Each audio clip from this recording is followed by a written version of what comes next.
Sampaikan ke industri semen, dari ke industri semen ini menggunakan formula Pak, formula. Jadi semakin bagus kualitinya dari RDF, harganya semakin tinggi, range-nya teman-teman industri juga ready untuk ya RDF-nya rorotan Pak, seperti itu.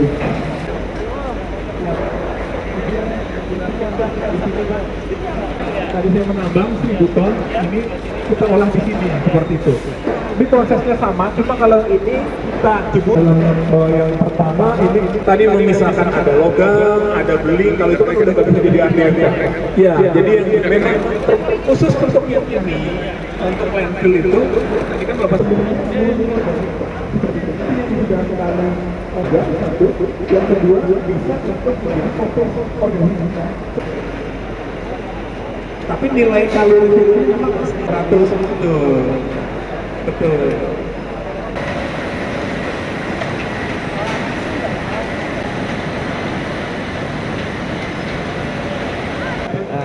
Kita tes dulu, Jack. Terlalu Pak. Langsung aja, mungkin ada pertanyaan yang dari teman-teman media untuk Pak Menteri atau Pak Jack. Dari mana Pak Menteri? Saya Pak Menteri dari IDTM. Kegiatan hari ini aja dulu seperti apa? Ya, terima kasih Mas dari memang triple planetary crisis-nya memang mengharuskan kita ke sini. Ini menjadi ikonik bagaimana penanganan sampah di Indonesia. Kalau kita bisa menyelesaikan sama Pak Sekda, insya Allah masalah sampah di Indonesia akan clear. Karena ini kompleksitasnya sangat tinggi dan mengharuskan semua stakeholder turun. Jadi tidak hanya dari Menteri Lingkungan Hidup, tapi Menteri Energi, Menteri PUPR, Menteri Perdagangan, Menteri Perindustrian, kemudian itu harus bersama-sama Mendagri dan Bappenas. Jadi ini langkah-langkah kolaborasi yang tidak mungkin dikerjakan Pak Sekda sendiri. Pemprov DKI sudah berupaya tadi dengan berbagai macam cara, nanti scaling up-nya yang harus kita bangun bersama. Kemudian engagement, tanggung jawab semua pihak wajib untuk turun. Jadi yang tidak sengaja kita hadirkan teman-teman mitra, off-taker dan teman-teman pembuat produk itu memang harus bertanggung jawab, ikut bertanggung jawab di dalam penyelesaian sampah di Jakarta.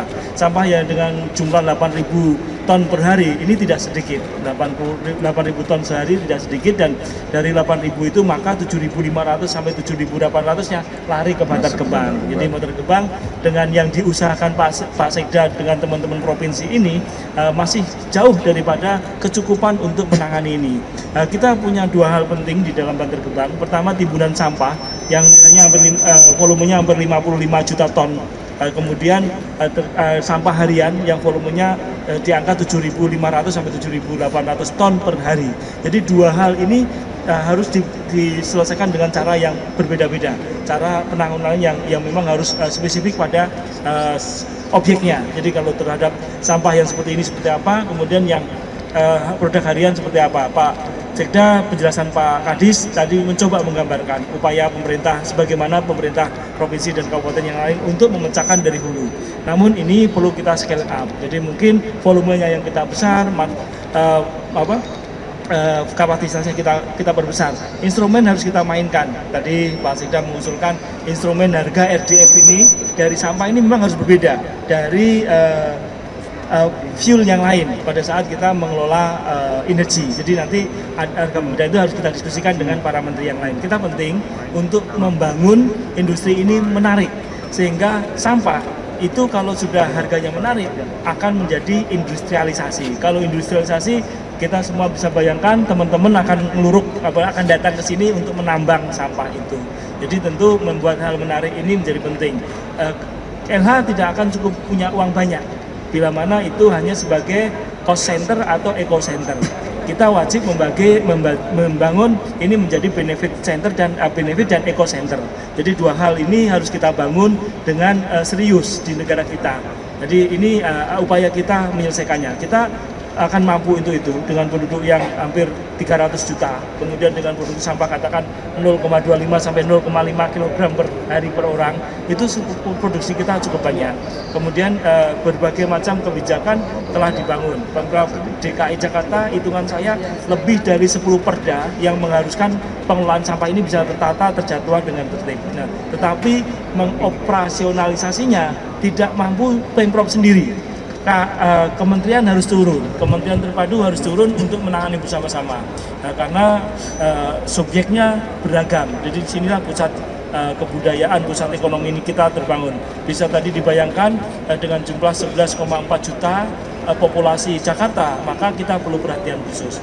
Kita tentu tidak berpikir untuk meninggalkan Jakarta, tetapi kita harus mampu membangun ketahanan Jakarta, baik dari sisi abrasi, dari sisi sampah, dari sisi kelayakan air sungai maupun sumber-sumber air permukaannya. Mungkin itu yang menjadi tugas kita, lingkungan hidup, untuk kemudian menjawab ini. Tentu tidak akan selesai dalam masa pemerintahan ini, tetapi percepatan harus kita lakukan. Kita tidak ingin bukti itu akan terjadi jauh hari setelah kita pensiun. Kita mau bukti itu harus di depan kita, meskipun tidak sempurna. Jadi bukti itu harus di depan kita. Pengurangan itu harus di depan kita. Upaya itu harus ada hasilnya di depan kita. Tidak nunggu nanti 5 tahun lagi. Kalau 5 tahun lagi siapa yang mengakuntabilitas itu akan terjadi. Sehingga semua indeks kinerja kita harapkan kepada teman-teman kami, jajaran kita dari Jakarta sampai ke daerah wajib dibangun di tahun-tahun awal. Jadi itu harus bisa terukur indeks kinerja yang akan kita bangun. Oke ya. Pak, tadi ada Coba yang lain lagi. Dari Kompas. Oke.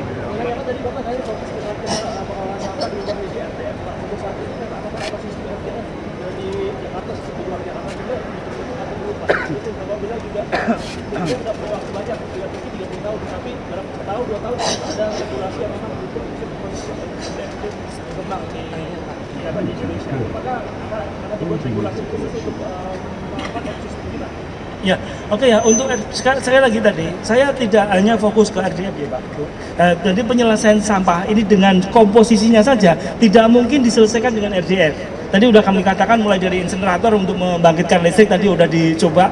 Meskipun biayanya tinggi, tetapi itu harus kita laksanakan. Dengan tumpukan sampah yang sedemikian besar, ini harus kita pikirkan. Kemudian RDF yang sudah terbangun. Tentu iklim RDF ini sedang berjalan. Nah ini kita harus masifkan. Tadi Pak Sekda mengusulkan harga-harga ini harus memiliki ekonomi yang lebih tinggi daripada bahan baku yang lain, bahan bakar yang lain. Ya, oke, sorry. Kemudian dari fertilizer, kemudian untuk makanan ternak, ini harus semuanya dijawab, Pak. Tidak bisa dengan mengandalkan RDF. Dari kajian kita yang kita lakukan di beberapa lokasi TPA dengan RDF saja ternyata tidak signifikan mengurangi timbunan sampah harian. Ya, sekali lagi kita tidak bisa mengandalkan pada satu mekanisme penyelesaiannya tadi. Memang harus komprehensif. Jadi karena memang komposisinya juga komprehensif. Tadi disebutkan di atas di depan bahwa sampah itu komposisi di Jakarta hasil lab dari Pak Sekda maupun dari kami hampir sama. 49% adalah food waste. Jadi makanan-makanan yang memang sisa yang kemudian bercampur. Nah, ini terbukti pada saat teman-teman Mas Agung membangun RDF ini 40% menjadi kompos. Jadi kemudian 20% berupa kertas, kemudian 17% berupa plastik. Jadi ini Pak, ini yang kemudian harus kita dengan segala macam, ada yang di recycling dan seterusnya, tentu itu menjadi penting. Sehingga kami yakin, kami bertekad dan kami itu harus dalam waktu segera, maka kita tidak boleh lagi impor barang semacam itu. Wajib melakukan pengolahannya di dalam negeri. Sampah kita sudah cukup banyak, sudahlah ngakal-ngakali kita sudah cukup. Mengkolonisasi kita dalam bentuk ngirim sampah ke Indonesia sudah cukup dengan apapun alasannya. Jadi step-step harus kita bangun untuk mengurangi dan menghentikan impor sampah apapun alasannya. Kalau di sana untuk mengurangi sampah dengan impor, kita lebih baik impor yang sampah produksi kita ini yang harus kita tangani, karena tadi yang disebutkan Pak Sekda mungkin belum seluruhnya areal tercover dengan tertib. Nah kalau semua tercover diperlukan biaya besar, ya memang itu harus dikompensasi dari kewajiban mereka. Kalau mereka impor ya kita harus potong-potong untuk kemudian membangun unit unit sampah yang ada di pemukiman tadi. Jadi itu yang desain ini harus kita bangun bersama. Tidak akan mampu pemerintah provinsi saja, tetapi kita bergotong royong termasuk dunia usaha, dan yang paling penting adalah menggeser paradigma. Kalau paradigma yang saat ini kita masih dibingungkan, masih fokus ke TPA, maka paradigma itu harus dibangun. Yang besar adalah penyadartahuan. Penyadartahuan wajib kita perbesar volumenya, karena hanya dari situ hulunya bisa terpilah, kemudian manfaatnya bisa lebih efisien dan efektif. Satu pertanyaan lagi. Cukup ya?